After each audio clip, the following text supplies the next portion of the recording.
आदरणीय राष्ट्रपति जी, आदरणीय उपराष्ट्रपति जी,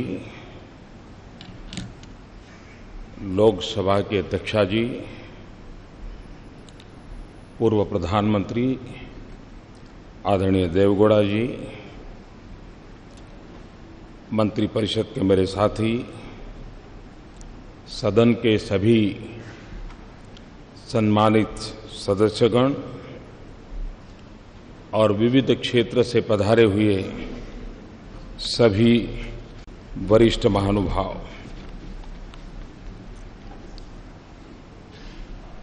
राष्ट्र के निर्माण में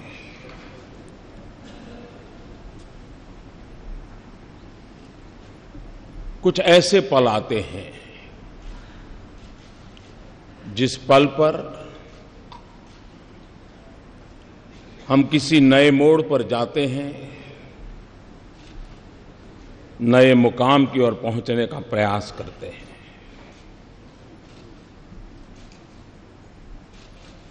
आज इस मध्यरात्रि के समय हम सब मिलकर के देश का आगे का मार्ग सुनिश्चित करने जा रहे हैं।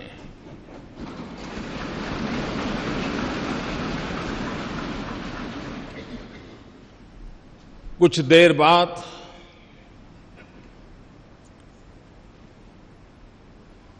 देश एक नई व्यवस्था के ओर चल पड़ेगा।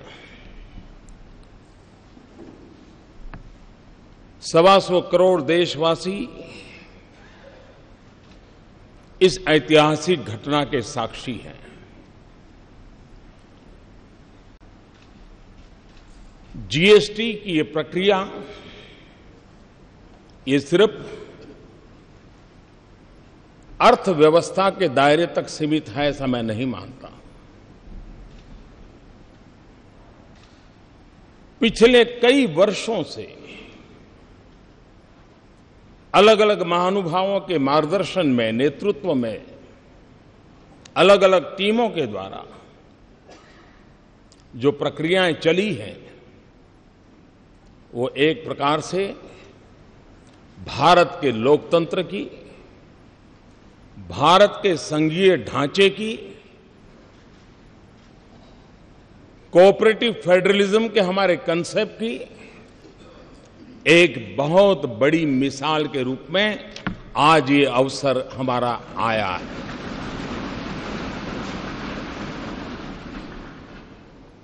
इस पवित्र अवसर पर आप सब अपना बहुमूल्य समय निकाल करके आए हैं। मैं हृदय से आपका स्वागत करता हूं, आपका आभार व्यक्त करता हूं।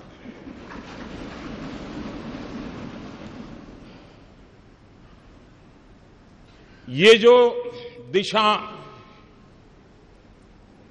हम सब ने निर्धारित की है, जो रास्ता हमने चुना है, जिस व्यवस्था को हमने विकसित किया है, यह किसी एक दल की सिद्धि नहीं है। यह किसी एक सरकार की सिद्धि नहीं है। ये हम सबकी साझी विरासत है। हम सबके साझे प्रयासों का परिणाम है। और रात्रि को 12 बजे इस सेंट्रल हॉल में हम एकत्र आए हैं। यह वो जगह है जिस जगह पे इस राष्ट्र के अनेक महापुरुषों के पद चिन्हों से इस जगह ने अपने आप को पावन किया हुआ है। ऐसी पवित्र जगह पर हम बैठे हैं और इसलिए आज सेंट्रल हॉल की इस घटना के साथ हम याद करते हैं 9 दिसंबर 1946 संविधान सभा की पहली बैठक का ये सभागृह साक्षी है। हम उस स्थान पर बैठे हैं जब संविधान सभा की प्रथम बैठक हुई। पंडित जवाहरलाल नेहरू, मौलाना अब्दुल कलाम आजाद, सरदार वल्लभ भाई पटेल, बाबा साहब आम्बेडकर, आचार्य कृपलानी, डॉक्टर राजेंद्र बाबू, सरोजिनी नायडू, ये सब महापुरुष पहली कतार में बैठे हुए थे। उस सदन में जहां कभी 14 अगस्त 1947 रात को 12 बजे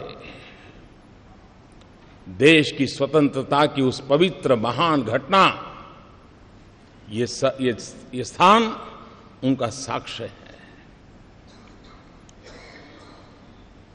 26 नवंबर 1949 देश ने संविधान को स्वीकार किया। यही जगह उस महान घटना का भी साक्षी के रूप में है।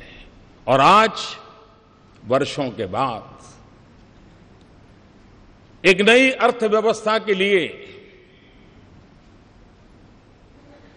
संघीय ढांचे की एक नई ताकत के लिए जीएसटी के रूप में इसी पवित्र स्थान से बढ़कर के मैं समझता हूं कोई और स्थान नहीं हो सकता है इस काम के लिए।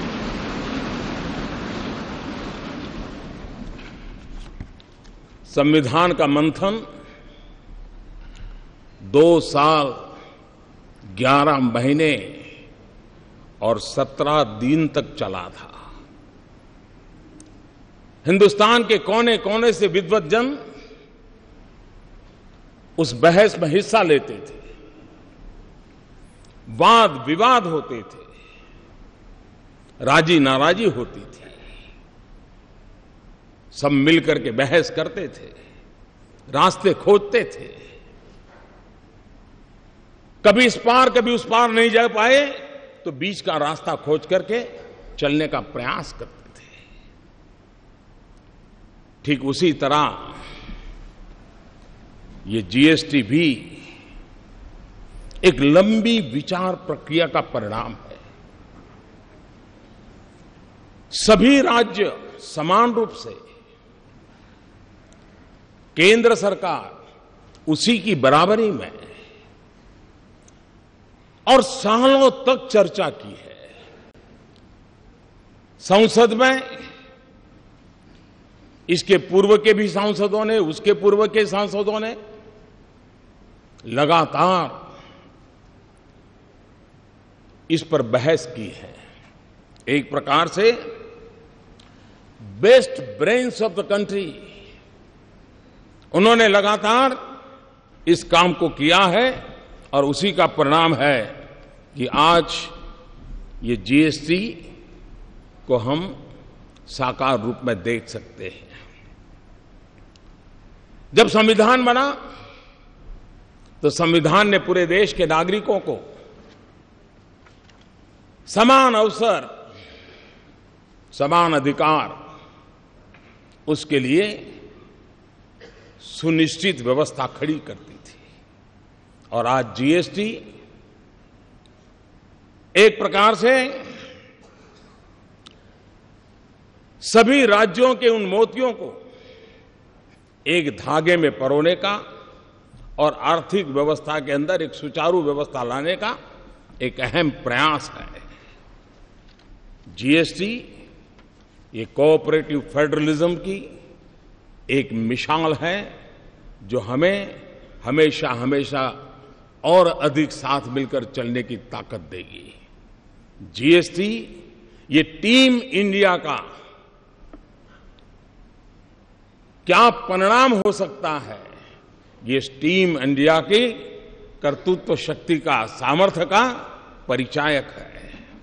ये जीएसटी काउंसिल केंद्र और राज्य ने मिलकर के उन व्यवस्थाओं को विकसित किया है जिसमें गरीबों के लिए जो पहले उपलब्ध सेवाएं थी उन सारी सेवाओं को बरकरार रखा है। दल कोई भी हो, सरकार कहीं की भी हो, गरीबों के प्रति संवेदनशीलता इस जीएसटी के साथ जुड़े हुए सब लोगों ने समान रूप से उसकी चिंता की है। मैं जीएसटी काउंसिल को बधाई देता हूं। अब तक इस काम का नेतृत्व जिन जिन लोगों ने किया है, अरुण जी ने विस्तार से कहा था, मैं उसका पुनरावर्तन नहीं करता हूं। मैं उन सबको भी बधाई देता हूं। इस प्रक्रिया को जिन जिन लोगों ने आगे बढ़ाया उन सबको मैं बधाई देता हूं। आज जीएसटी काउंसिल की 18वीं मीटिंग हुई और थोड़ी देर के बाद जीएसटी लागू होगा। ये भी संयोग है कि गीता के भी 18 अध्याय थे और जीएसटी काउंसिल की भी 18 मीटिंगें हुई और आज हम उस सफलता के साथ हम आगे बढ़ रहे हैं। एक लंबी प्रक्रिया थी, परिश्रम थी, शंका आशंकाएं थी, राज्यों के मन में गहरे सवाल थे, लेकिन अथाग पुरुषार्थ, परिश्रम, दिमाग की जितनी भी शक्ति उपयोग में लाई जा सकती है, ला करके इस कार्य को पार किया है। चाणक्य ने कहा था, यद्दुरम यद्दुराद्यम यच्च दुरे व्यवस्थितम तत्सर्वम तपसा साध्यम तपो ही दुर्ति क्रमम। चाणक्य के इस वाक्य ने हमारी इस पूरी जीएसटी प्रक्रिया को बड़े अच्छे ढंग से कहा है। कोई वस्तु कितनी ही दूर क्यों न हो, उसका मिलना कितना ही कठिन क्यों न हो, वो पहुंच से कितनी ही बाहर क्यों न हो, कठिन तपस्या और परिश्रम से उसे भी प्राप्त किया जा सकता है और ये आज हुआ है। हम कल्पना करें कि देश आजाद हुआ, 500 से ज्यादा रियासतें थी। अगर सरदार वल्लभ भाई पटेल ने इन रियासतों को मिलाकर के देश को एक न किया होता, देश का एकीकरण न किया होता, तो भारत का राजनीतिक मानचित्र कैसा होता, कैसा बिखराव होता। आजादी होती लेकिन देश का वो मानचित्र कैसा होता। जिस प्रकार से सरदार वल्लभ भाई पटेल ने रियासतों को मिलाकर के एक राष्ट्रीय एकीकरण का बहुत बड़ा काम किया था, आज जीएसटी के द्वारा आर्थिक एकीकरण का एक महत्वपूर्ण काम हो रहा है।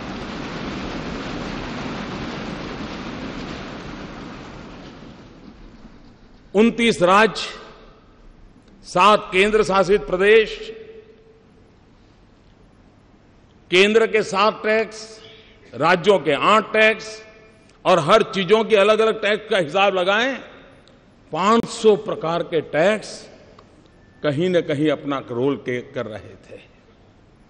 आज उन सब से मुक्ति पाकर के अब गंगानगर से लेकर के ईटानगर तक, लेह से लेकर के लक्षद्वीप तक,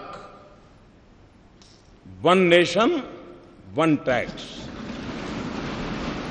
ये सपना हमारा साकार होके रहेगा। और जब इतने सारे टैक्स, 500 अलग अलग हिसाब लगाए, 500 टैक्स। आल्बर्ट आइंस्टाइन प्रखर वैज्ञानिक, उन्होंने एक बार बड़ी मजेदार बात कही थी। उन्होंने कहा था, दुनिया में अगर कोई चीज समझना सबसे ज्यादा मुश्किल है तो वो है इनकम टैक्स। ये अल्बर्ट आइंस्टाइन ने कहा था। मैं सोच रहा था अगर वो यहां होते तो पता नहीं ये सारे टैक्स देख करके क्या कहते, क्या सोचते। और इसलिए, और हमने देखा है कि उत्पाद के अंदर के उत्पादन में तो ज्यादातर कोई बहुत असमानता नहीं आती है, लेकिन जब प्रोडक्ट बाहर जाता है राज्यों के अलग अलग टैक्स के कारण असमानता दिखती है। एक ही चीज दिल्ली में एक दाम होगा, 25-30 किलोमीटर दूर गुरुग्राम में दूसरा लगेगा, और उधर नोएडा में गए तो तीसरा होगा। क्यों? क्योंकि हरियाणा का टैक्स अलग, उत्तर प्रदेश का टैक्स अलग, दिल्ली का टैक्स अलग। इन सारी विविधताओं के कारण सामान्य नागरिक के मन में सवाल उठता था कि मैं गुरुग्राम जाऊं तो यही चीज मुझे इतने में मिल जाती है, मैं वही चीज नोएडा जाता हूं तो इतने में मिलती है, और दिल्ली में जाता हूं तो इतने में मिलती है। एक प्रकार से हर किसी के लिए कंफ्यूजन की स्थिति रहती थी, और पूंजी निवेश में भी विदेशों के लोगों के लिए यह सवाल रहता था कि भाई किस एक व्यवस्था हम समझते हैं और काम कहीं सोचते हैं तो दूसरे राज्य में दूसरी व्यवस्था सामने आती है, और एक कंफ्यूजन का माहौल बना रहता था। आज उस पर से हम मुक्ति की ओर आगे बढ़ रहे हैं। अरुण जी ने बड़ा विस्तार से वर्णन किया है कि जीएसटी के कारण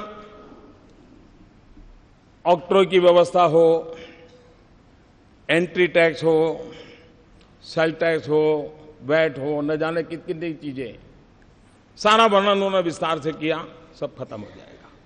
हम जानते हैं कि हम एंट्री के टोल पर घंटों तक हमारे व्हीकल खड़े रहते हैं, देश का अरबों खरबों का नुकसान होता है। फ्यूल के जलने के कारण पर्यावरण का भी उतना ही नुकसान होता है। इस सारी व्यवस्थाएं सीमलेस होने के कारण एक प्रकार से उन सारी अव्यवस्थाओं में से एक मुक्ति का मार्ग हमें प्राप्त होगा। कभी कभार पेरिसेबल गुड़ खास करके समय पर पहुंचना बहुत आवश्यक होता था, लेकिन वो जब नहीं पहुंचता था तो उसके कारण उस पहुंचाने वाले का भी नुकसान होता था, और जो प्रोसेसिंग करता था उसका भी नुकसान होता था। इन सारी जो व्यवहार जीवन की अव्यवस्थाएं थी, उन अव्यवस्थाओं से आज हम मुक्ति पा रहे हैं और हम आगे बढ़ रहे हैं। जीएसटी के तौर पर देश एक आधुनिक टैक्सेशन सिस्टम की ओर आज कदम रख रहा है, बढ़ रहा है। एक ऐसी व्यवस्था है जो ज्यादा सरल है, ज्यादा पारदर्शी है। एक ऐसी व्यवस्था है जो काले धन को और भ्रष्टाचार को रोकने में एक अवसर प्रदान करती है। एक ऐसी व्यवस्था है जो ईमानदारी को अवसर देती है, जो ईमानदारी से व्यापार करने के लिए एक नया उत्साह और उमंग भरने की व्यवस्था इससे मिलती है। एक ऐसी व्यवस्था है जो नए गवर्नेंस के कल्चर को भी लेकर के आती है, और जिसके द्वारा जीएसटी हम लेकर के आए हैं। भाइयों साथियों, टैक्स टेररिज्म और इंस्पेक्टर राज, ये बात कोई नई नहीं है। सब दूर ये शब्द हम सुनते आए हैं। परेशानी भुगतने वालों से हमने उस चिंता को अनुभव किया है, और जीएसटी की इस व्यवस्था के कारण, टेक्नोलॉजिकली सारा ट्रेल होने के कारण अब अफसरशाही, उसके लिए ग्रे एरिया बिल्कुल समाप्त हो रहा है। उसके कारण जो सामान्य व्यापारियों को, सामान्य कारोबारियों को, अफसरों के द्वारा जो परेशानियां होती रही हैं, उससे मुक्ति का मार्ग इस जीएसटी के द्वारा कोई ईमानदार व्यापारी बेवजह परेशान हो, वो दिन इसके साथ खत्म होने की पूरी संभावना इस जीएसटी के अंदर है। इस पूरी व्यवस्था में छोटे व्यापारियों को 20 लाख तक का व्यापार करने वालों को पूरी तरह मुक्ति दे दी गई है, और जो 75 लाख तक है उनको भी कम से कम इस चीजों से जुड़ना पड़े, इसकी व्यवस्था की है। ये बात ठीक है कि स्ट्रक्चर में लाने के लिए कुछ व्यवस्थाएं की है, लेकिन वो मिनिमम व्यवस्थाएं, नाम मात्र की व्यवस्थाएं की गई हैं, और उसके कारण सामान्य मानवी जो है उसके लिए इस नई व्यवस्था से कोई बोझ होने वाला नहीं है। साथियों, जीएसटी की व्यवस्था ये बड़ी बड़ी आर्थिक भाषा में जो बोला जाता है वहां तक सीमित नहीं है। बड़े बड़े शब्द इसके साथ जोड़े जाते हैं, लेकिन अगर सरल भाषा में कहूं कि देश के गरीबों के हित के लिए ये व्यवस्था सबसे ज्यादा सार्थक होने वाली है। आजादी के 70 साल के बाद भी हम गरीबों तक जो पहुंचा नहीं पाए हैं, ऐसा नहीं कि प्रयत्न नहीं हुए हैं, सब सरकारों ने प्रयत्न किए हैं, लेकिन संसाधनों की मर्यादा रही है कि हम हमारे देश के गरीब की उन आवश्यकताओं की पूर्ति में कहीं न कहीं कम पड़े हैं।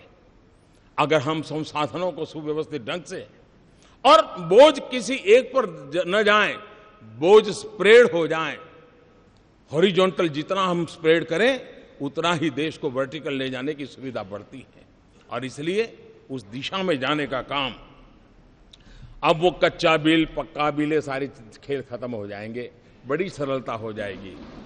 और मुझे विश्वास है छोटे मोटे व्यापारी भी ये जो गरीब को बेनिफिट मिलने वाला है वो जरूर उसको ट्रांसफर करेंगे, ताकि गरीब का भला हम लोगों को आगे बढ़ाने के लिए बहुत बहुत काम आने वाला है। कभी कभी आशंकाएं होती हैं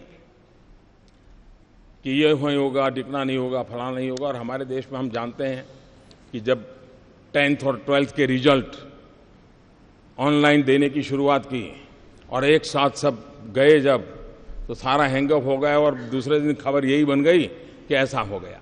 आज भी काफी इसी चर्चा होती है। ये बात ठीक है कि हर किसी को टेक्नोलॉजी नहीं आती है, लेकिन हर परिवार में 10वीं 12वीं का अगर विद्यार्थी है तो उसको ये सारी चीजें आती हैं। कोई मुश्किल काम नहीं, इतना सरल है। घर में 10वीं 12वीं का विद्यार्थी भी रहता है तो चीजें छोटे से व्यापारी को भी, और वो मदद कर सकता है, रास्ता निकल सकता है। जो लोग आशंकाएं करते हैं, मैं कहता हूं कृपा करके ऐसा मत कीजिए। अरे आपका पुराना डॉक्टर हो, आप उसी से अपनी आंखें लगातार चेक करवाते हो, वही हर बार आपके नंबर निकालता हो, आपका चश्मा बनाने वाला भी निश्चित हो, आप वहां आपके नंबर बनवाते हो, और फिर भी जब नया नंबर वाला चश्मा आता है तो 1-2 दिन तो आंख ऊपर नीचे करके एडजस्ट करना पड़ता है। ये बस इतना ही है।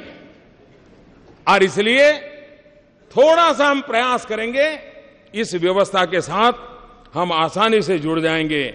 और इसलिए मैं आपसे आग्रह करता हूं कि अफवाहों के बाजार को बंद करें, और अब जब देश चल पड़ा है तो सफल कैसे हो, देश के गरीब जनों की भलाई के लिए कैसे काम हो, उस पर हम दे करके चलें। और तब जाकर के जीएसटी की इस निर्णय का वैश्विक इकोनॉमिक वर्ल्ड में एक बहुत सकारात्मक प्रभाव हुआ है।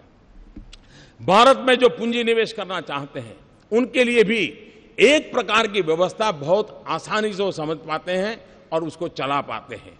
मैं समझता हूं भारत में और आज दुनिया का एक प्रिय डेस्टिनेशन के रूप में, निवेश के लिए प्रिय डेस्टिनेशन के रूप में भारत को हर प्रकार से स्वीकृति मिली है। और इसके लिए मैं समझता हूं कि एक अच्छी सुविधा विश्व व्यापार से जुड़े हुए लोगों को भी भारत के साथ व्यापार करने की मिलेगी।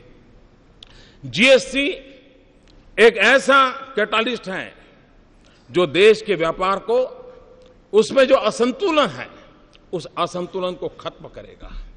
जीएसटी एक ऐसा कैटालिस्ट है जिससे एक्सपोर्ट प्रमोशन को भी बहुत बल मिलेगा। और जीएसटी एक वो व्यवस्था है जिसके कारण आज हिंदुस्तान में जो राज्य ठीक से विकसित हुए हैं उनको विकास के अवसर तुरंत मिलते हैं, लेकिन जो राज्य पीछे रह गए हैं उनको वो अवसर तलाशने में बहुत दम गूंथना पड़ता है। उन राज्यों का कोई दोष नहीं है, प्राकृतिक संपदा से समृद्ध है। हमारा बिहार देखें, हमारा पूर्वी उत्तर प्रदेश देखें, हमारा पश्चिम बंगाल देखें, हमारे नॉर्थ ईस्ट के देखें, हमारा उड़ीसा देखें, संसाधन प्राकृतिक संसाधनों से भरे पड़े हैं। लेकिन अगर उनको ये व्यवस्था, जब जिस एक कानून की व्यवस्था मिल जाएगी, मैं साफ देख रहा हूं कि हिंदुस्तान का पूर्वी हिस्सा के विकास के में जो कुछ भी कमी रह गई है उसको पूरा करने का सबसे बड़ा अवसर सबसे बड़ा अवसर इसे मिलने वाला है। हिंदुस्तान के सभी राज्यों को विकास के समान अवसर प्राप्त होना, यह अपने आप में विकास के राह पर आगे बढ़ने का एक बहुत बड़ा अवसर है। जीएसटी एक प्रकार से जैसे हमारी रेलवे है, रेलवे केंद्र और राज्य मिलकर के चलाते हैं, फिर भी भारतीय रेल के रूप में हम देखते हैं। राज्य के अंदर स्थानीय रूप से मदद मिलती है, एक समान रूप से हम देखते हैं। हमारी सेंट्रल सर्विस के अधिकारी केंद्र और राज्यों में वितरित हैं, फिर भी दोनों तरफ से मिलकर के चला सकते हैं। एक जीएसटी ऐसी व्यवस्था है कि जिसमें पहली बार केंद्र और राज्य के लोग मिलकर के निश्चित दिशा में काम करने वाले हैं। ये अपने आप में एक भारत श्रेष्ठ भारत के लिए एक उत्तम से उत्तम व्यवस्था आज हो रही है, और जिसका प्रभाव आने वाले दिनों में आने वाली पीढ़ियां हमें गर्व के साथ स्वीकार करेगी। 2022 भारत की आजादी के 75 साल हो रहे हैं। न्यू इंडिया का सपना लेकर के हम चल पड़े हैं। 125 करोड़ देशवासी न्यू इंडिया बनाने के सपनों को लेकर के चल रहे हैं, और इसलिए भाइयों बहनों, जीएसटी एक अहम भूमिका अदा करेगी। और हम लोगों ने जिस प्रकार से प्रयास किया है, लोकमान्य तिलक जी ने जो गीता रहस्य लिखा है, उस गीता रहस्य के समापन में उन्होंने वेद का एक मंत्र को उसमें समाहित किया है, और उस वेद का मंत्र आज भी हम लोगों के लिए प्रेरणा देने वाला है। और लोकमान्य तिलक जी ने कहा है, उसका उल्लेख किया हुआ है, मूलतः ऋग्वेद का एक श्लोक है, समानी वह आकृति ही समाना हृदयानि वह समानमस्तु वो मनो यथा वह सुसहासति। आप लोगों का संकल्प, निश्चय और भाव, अभिप्राय एक समान रहे, आप लोगों के हृदय एक समान हो, जिससे आप लोगों का परस्पर कार्य सर्वत्र एक साथ भली प्रकार से हो सके। इस भाव से लोकमान्य तिलक जी ने भी हमें आज परिणाम दिया है। जीएसटी न्यू इंडिया की एक टैक्स व्यवस्था है। जीएसटी डिजिटल भारत की टैक्स व्यवस्था है। जीएसटी सिर्फ ईज ऑफ डूइंग बिजनेस नहीं है, GST way of doing business की भी एक दिशा दे रहा है। जीएसटी सिर्फ एक टैक्स रिफॉर्म नहीं है, लेकिन वो आर्थिक रिफॉर्म का भी एक अहम कदम है। जीएसटी आर्थिक रिफॉर्म से भी आगे एक सामाजिक रिफॉर्म का भी एक नया तबका, जो एक ईमानदारी के उत्सव की दिशा में ले जाने वाला ये बन रहा है। कानून की भाषा में GST goods and service tax के रूप में जाना जाता है। जीएसटी से जो लाभ मिलने वाले हैं, और इसलिए मैं ये कहूंगा कि कानून भले कहता हो कि गुड्स एंड सर्विस टैक्स, लेकिन हकीकत में ये गुड एंड सिंपल टैक्स है। और गुड इसलिए कि टैक्स पर टैक्स जो लगते थे उससे मुक्ति मिल रही है। सिंपल इसलिए है कि पूरे देश में एक ही फॉर्म होगा, एक ही व्यवस्था होगी, और उसी व्यवस्था से चलने वाला है, और इसलिए उसे हमें आगे बढ़ाना है। मैं आज इस अवसर पर आदरणीय राष्ट्रपति जी ने समय निकाल करके, क्योंकि इस सारी यात्रा के वे भी एक साथी रहे, सहयात्री रहे, इसके हर पहलू को उन्होंने भली भांति देखा है, जाना है, प्रयास किया है। उनका मार्गदर्शन इस महत्वपूर्ण ऐतिहासिक घड़ी में हम सबके लिए एक बहुत बड़ी प्रेरणा का कारण बनेगा, नया उमंग और उत्साह मिलेगा, और उसको लेकर के हम आगे चलेंगे। मैं आदरणीय राष्ट्रपति जी से मैं उनका बहुत आभारी हूं कि वो आज आए हम सबका मार्गदर्शन करने के लिए, और उनकी बातें हम सबको एक नई प्रेरणा देती रहेगी। इसी एक भाव के साथ मैं फिर एक बार इस प्रयत्न के साथ जुड़े हुए हर किसी का आभार व्यक्त करते हुए मेरी वाणी को विराम देता हूं और श्रद्धेय राष्ट्रपति जी से आग्रह करता हूं कि वो हमारा मार्गदर्शन करें।